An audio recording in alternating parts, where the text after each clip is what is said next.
നമസ്കാരം. 1,00,000 കുംഭമേള ചാമിയാർമാർ കേരളത്തിലേക്ക് വരുന്നു. കേരളം പിടിക്കാൻ വേണ്ടിയിട്ട്, കേരളം പിടിച്ച് UP ആക്കാൻ വേണ്ടിയിട്ട്. അടുത്ത ഒക്ടോബർ 7 മുതൽ 21 വരെ 15 ദിവസം കേരളത്തിൽ നിറഞ്ഞ് കവിഞ്ഞ് കാവ്യ വസ്ത്രധാരികൾ. നമസ്കാരം. 1,00,000 കുംഭമേള ചാമിയാർമാർ. നമ്മളവരെയൊക്കെ TV-യിൽ കണ്ടിട്ടല്ലേ ഉള്ളൂ. അവര് കേരളത്തിൽ ഒഴുകാൻ പോവുകയാണ്. 15 ദിവസം കേരളം സ്തംഭിക്കും. ധർമ്മ സന്ദേശ യാത്ര ഒക്ടോബർ 7 മുതൽ 21 വരെ. ഒരു ഇൻട്രൊഡക്ഷനും മുഖവരിയും കൂടാതെ ഒരു സത്യം ഞാൻ പറയാം. ഈ ചാമിയാർമാർ, വരുന്ന ചാമിയാർമാർക്കൊന്നും മലയാളം അറിയില്ല കേട്ടോ. ഒക്കെ ഇറക്കുമതിയാണ്, ഇമ്പോർട്ട് ചെയ്തിരിക്കുകയാണ് എല്ലാത്തിനെയും. കോണുള്ളവരും കോണില്ലാത്തവരും ഒന്നുമില്ലാത്തവരും ഞാത്തിയിട്ടവരും മണിയടിക്കാൻ വേണ്ടി തയ്യാറായിക്കൊള്ളുകയാണെങ്കിൽ. ഞാൻ ഒന്നും കിടക്കണ്ടല്ലോ, അത് മണി കെട്ടി തൂക്കിയിട്ടുണ്ടാവും. അത് കയറി അടിക്കാനും ഇവിടുത്തെ അവിടേക്ക് സ്ത്രീകൾ അങ്ങനെയാണ്. കണ്ടേ അതൊന്ന് അടിക്കും, അവർ അടിക്കാൻ തയ്യാറായിക്കോളും. ഒരു സത്യം അവശേഷിക്കുന്നുണ്ട്. കേരളത്തിൽ ഹിന്ദുവിൻ്റെ ധർമ്മം, സനാതന ധർമ്മം തെളിമയോടെ പുലരണമെങ്കിൽ പുലയനും പറയനും വേട്ടുവനും ആദിവാസി ഗോത്രങ്ങളും അധമ ഉത്തമ വേർതിരിവില്ലാതെ ക്ഷേത്രത്തിൽ പൂജിക്കുന്ന ഒരു കാലം വരണം. വരുമോ? വരില്ല, ഒരിക്കലും വരില്ല. അങ്ങനെ വന്നാൽ മാത്രമേ കേരളത്തിൽ സനാതനധർമ്മം വിജയിക്കാൻ പോകുന്നുള്ളൂ. ബാക്കിയെല്ലാം സർക്കസുകൾ മാത്രം. കുഴിക്കാട്ട് പച്ച, അങ്ങനെ ഒരു ഗ്രന്ഥമുണ്ട്. തന്ത്രസമുച്ചയത്തിൻ്റെ മലയാളമാണ്, പച്ച മലയാളമാണ് പച്ച എന്ന് പറയുന്നത്. കുഴിക്കാട്ട് മഹേശ്വരൻ ഭട്ടതിരി പടം എഴുതിയതാണ്, അതുകൊണ്ട് കുഴിക്കാട്ട് പച്ച എന്ന് പറയും. അതനുസരിച്ചിട്ടാണ് ഇവിടുത്തെ തന്ത്രവിദ്യകൾ, അമ്പലത്തിൽ എല്ലാ കാര്യങ്ങളും നടക്കുന്നത്. അതിൻ്റെ 10-ാം പടത്തിന് എഴുതി വെച്ചിട്ടുണ്ട്: നായര്, ഈഴവൻ, ശൂദ്രൻ, പറയൻ, പുലയൻ, വേട്ടുവൻ, കാടര്, വേലര്, ക്ഷുരകൻ, ഇവരൊന്നും അമ്പലത്തിൽ പ്രവേശിക്കാൻ പാടില്ല എന്ന്. അതൊന്നും വെട്ടിമാറ്റാൻ ഇതുവരെ തയ്യാറായിട്ടില്ല കേട്ടോ. ഏതായാലും 35,000 ക്ഷേത്രങ്ങളിൽ, കേരളത്തിൻ്റെ ശാപങ്ങളായിട്ട് നിൽക്കുന്ന 35,000 ക്ഷേത്രങ്ങൾ 365 ദിവസം കൊണ്ട്, ദാറ്റ് മീൻസ് ഒരു കൊല്ലം കൊണ്ട് അവർ ചെലവഴിക്കുന്നത് ഇപ്പോഴത്തെ ഒരു ഏകദേശ കണക്ക് പ്രകാരം 20,000 കോടി രൂപയാണ്. ആന, വെടി, മിമിക്രി, നാടകം, യൂഫോറിയ, നിന്നുതുള്ളൽ, സിനിമാറ്റിക് ആട്ടം, ചന്തിയാട്ടം, ആര്? റിമി, പിന്നെ ആര്? ടോമി. ഇതിനൊക്കെ വേണ്ടിയിട്ട് 20,000 കോടി രൂപയാണ് കേരളത്തിൽ 35,000 ക്ഷേത്രങ്ങൾ കൂടി ചെലവഴിക്കുന്നത്. അവിടെ അതേ സമയത്ത് അവിടെ പ്രവേശനമില്ലാത്ത, അവിടെ പറയാൻ പാടില്ലാത്ത, കേൾക്കാൻ ഞങ്ങൾക്ക് ഇഷ്ടമില്ലെന്ന് ഇവിടുത്തെ ജന്തു സമൂഹം വിളംബരം ചെയ്തിട്ടുള്ളൊരു കാര്യമുണ്ട്. ഭഗവത്ഗീത, ഉപനിഷത്ത്, ബ്രഹ്മസൂത്രം, അതൊന്നും ക്ഷേത്രത്തിൽ പ്രവേശിപ്പിക്കില്ല. അതിന് പകരമാണ് ആനവെടി, മിമിക്രി. സന്യാസിമാർക്കും പ്രവേശനമില്ല. സന്യാസിമാർ പ്രവേശിച്ചു കഴിഞ്ഞാൽ അവർ ഈർഷ്യയോടുകൂടി അയാൾ നോക്കും. പറ്റുമെങ്കിൽ കഴുത്ത് പിടിച്ച് ഒന്നും ചെയ്യും. അവിടേക്ക് പ്രവേശനം. അതുകൊണ്ടാണ് പല അമ്പലങ്ങളുടെയും പേര് ലാലേട്ടം വന്നമ്പലം, ദിലീപ് വന്നമ്പലം, മഞ്ജു വന്നമ്പലം. ഇതാണ് അമ്പലങ്ങളുടെ പേര്. ശങ്കരാചാര്യർ വന്ന അമ്പലം എന്നല്ല കേട്ടോ. അതെന്തോ ആട്ടോ. അപ്പോൾ ഇവിടെ പറഞ്ഞു വരുന്നത്,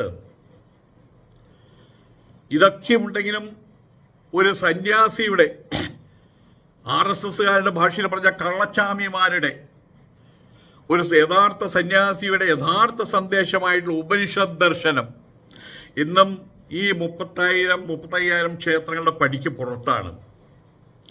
വഴിയുടെ കലവില കൂട്ടി പോകുന്ന സന്യാസി വൈകൃതങ്ങൾ, ഇനി ഈ കേരളീയർക്ക് 15 ദിവസം ഒരു കാഴ്ച മാത്രമാണ്.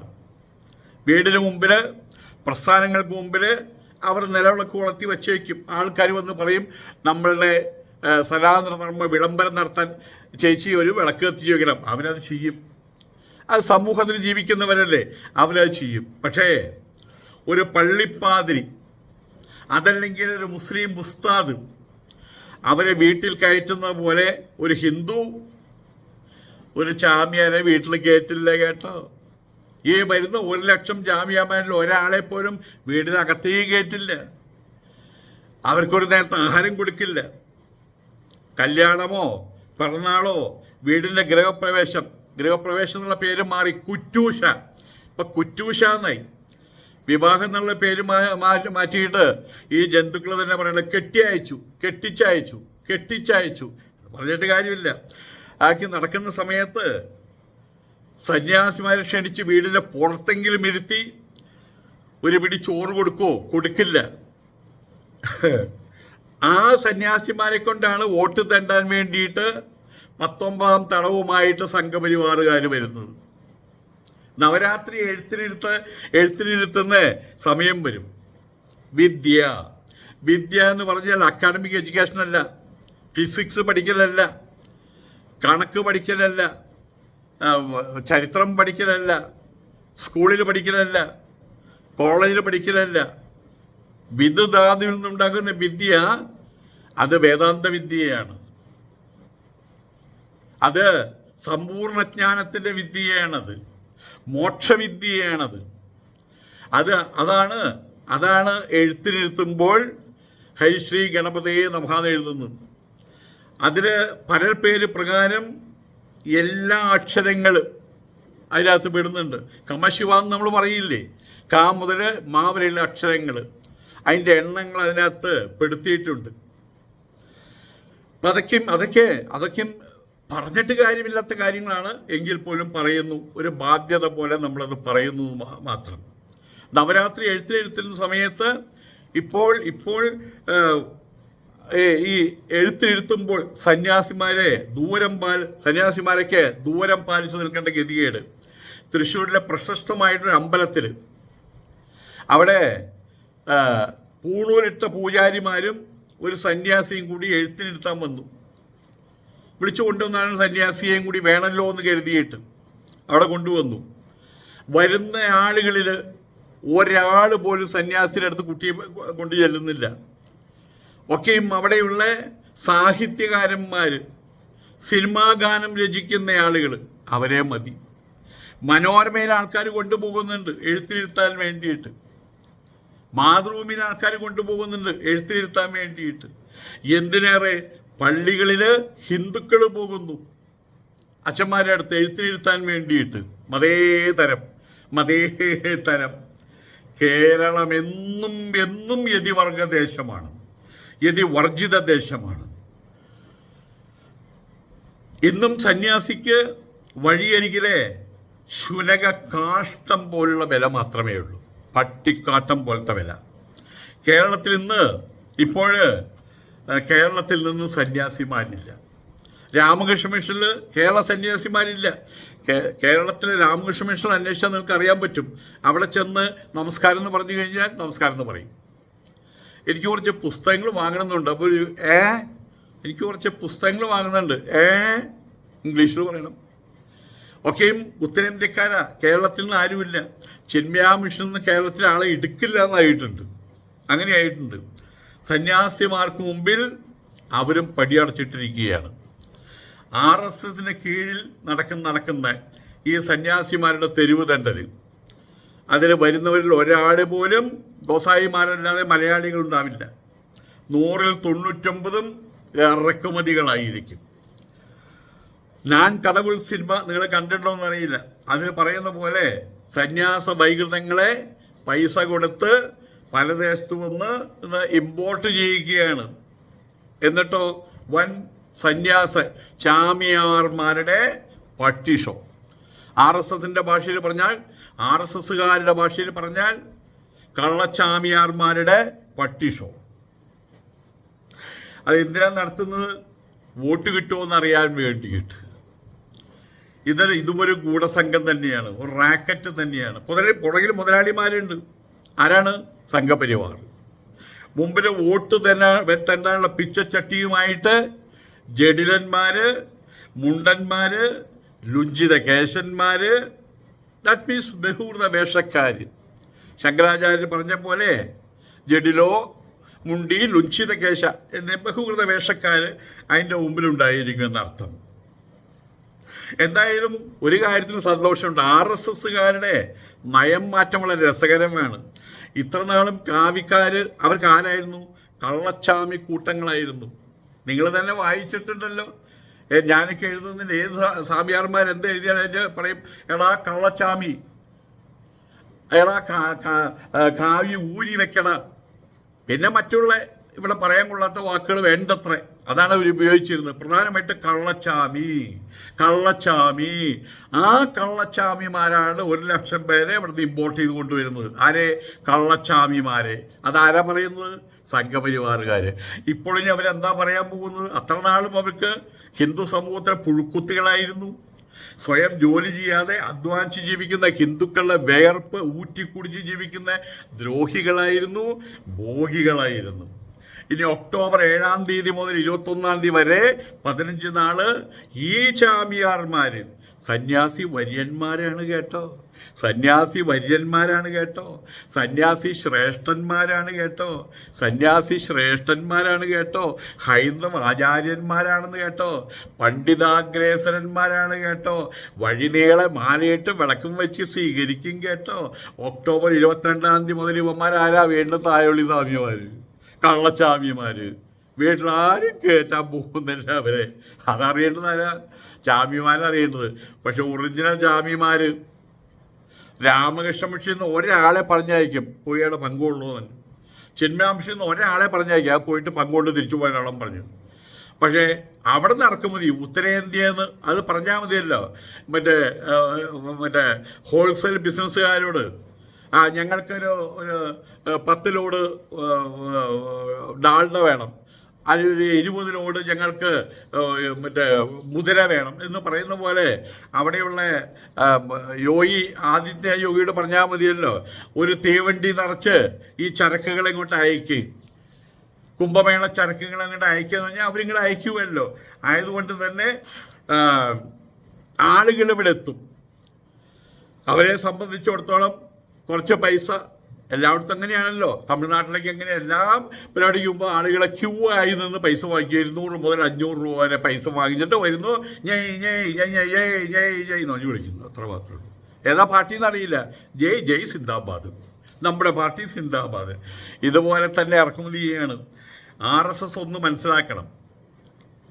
ശുനക ചർമ്മക്ഷീരം, അതായത് പട്ടിത്തോലിനകത്ത് ഒഴിച്ച് പാല് നല്ല കാര്യമാണ്. പശുവിൻ്റെ പാല് നല്ല കാര്യമാണ്.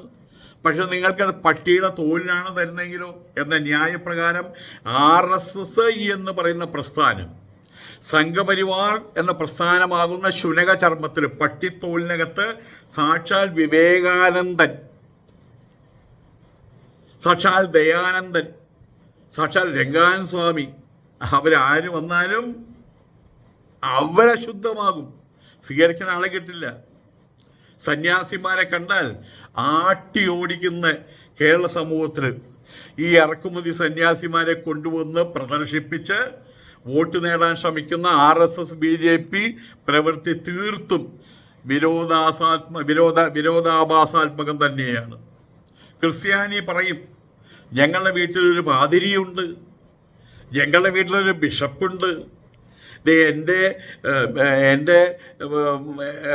എൻ്റെ വീട്ടിൽ എൻ്റെ അമ്മാവൻ ബിഷപ്പാ, അവർക്ക് അഭിമാനമാണത്. അതുപോലെ തന്നെയാണ് മുസ്ലിമിന് അവരുടെ വീട്ടിലൊരു ഉസ്താദ് ഉണ്ടെങ്കിൽ, ഒരു മുസ്ലിയാരുണ്ടെങ്കിൽ, ഒരു ഹാജിയാരുണ്ടെങ്കിൽ, ഒരു ഇമാമുണ്ടെങ്കിൽ അവർക്ക് അന്തസ്സാണത്. ആ തറവാടിൻ്റെ തിലകമാണ് അവരൊക്കെ.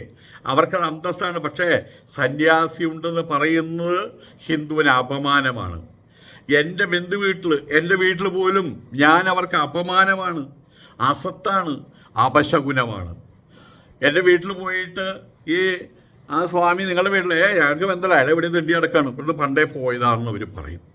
രംഗനാഥൻ രംഗനാഥ സ്വാമികൾ രണ്ടാം വിവേകാനന്ദൻ എന്ന് എൻടൈറ്റിൽ ചെയ്യപ്പെട്ട് രാമകൃഷ്ണ മിഷൻ്റെ പ്രസിഡൻ്റായിട്ടുള്ള ഫ്രഞ്ച് പ്രസിഡന്റ് ചാൾസ് ഡിഗോളിൻ്റെ സുഹൃത്തായിട്ടുള്ള അനുവാദം വാങ്ങിക്കാതെ ജോസഫ് സ്റ്റാൻഡ് റൂമിലേക്ക് കയറി ചെല്ലാൻ കഴിവുള്ള രംഗനാഥൻ സ്വാമി.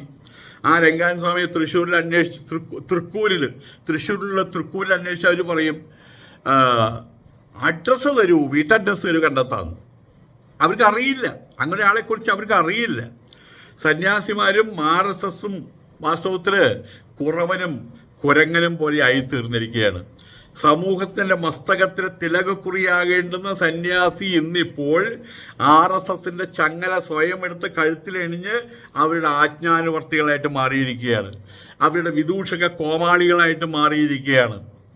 അത് കാണുന്ന സമയത്ത് കുറച്ച് ദുഃഖമുണ്ട്.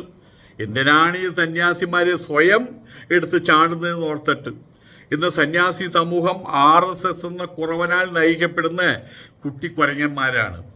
ചാടിക്കളിക്കട കുഞ്ചിരാമ, തലകുത്തി മറയട കുഞ്ചിരാമ എന്ന രീതിയിലേക്ക് സ്വയം ഒരു നരക കൂപത്തിലേക്ക്, അധർമ്മത്തിൻ്റെ കൂപത്തിലേക്ക് എടുത്തു ചാടിയ കാവി പുഴുക്കളായിട്ട് മാറിയിരിക്കുകയാണ് സന്യാസിമാരൊക്കെ. ഏതെല്ലാം അവർ വരുന്നുണ്ട് എന്തിന്? കേരളത്തെ ഊപ്പിയാക്കാൻ മതസ്പർദ്ധയുടെ വിളനിലം ഒരുക്കാനാണ് അവർ വരുന്നത്. എന്നിട്ട് വേണം അവിടെ വർഗീയതയുടെ വിത്ത് പാകാൻ. ഓക്കെ ശേഷമെല്ലാം ദൈവേച്ഛയാ ഭവതു, ദൈവസങ്കല്പം പോലെ വരട്ടെ, ദൈവഹിതം പോലെ വരട്ടെ എന്ന് പറയാം. എന്തായാലും കേരള സമൂഹത്തോട് പറയാനുള്ള ഇത്ര മാത്രമേ ഉള്ളൂ. സൂക്ഷിച്ചാൽ ദുഃഖിക്കേണ്ടതില്ല. നമസ്കാരം.